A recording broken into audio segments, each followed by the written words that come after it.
Здравейте!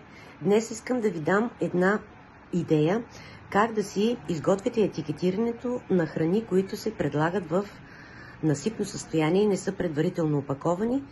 Там, където ги произвеждате, обикновено в заведения за обществено хранене и в магазини за производство и продажба на храни. Изискванията за това са разписани в регламент 1169 от 2011 година в член 44.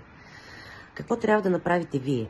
Вие трябва на един лист да си напишете най-отгоре името на производителя на храната и след това в една табличка да си изброите всичките продукти, които ще предлагате, храни по-скоро казано, и срещу всеки един от тях да изброите алергените, които съдържа съответния продукт. Например, баничка с сирене. Срещу нея какво ще напишете? Ще напишете първия алерген, това е пшеницата, тъй като баничката с сирене е правена с пшенично брашно. След това следващия алерген е млякото и млечните продукти, защото сиренето пада към тази група. И ако случайно замесвате тестото с прясно мляко, ще включите и него.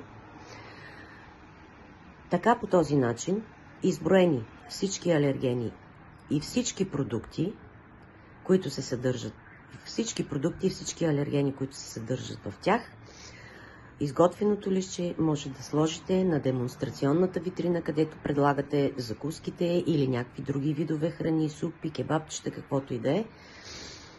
И вашия проблем с представяне на етикетирането е готов.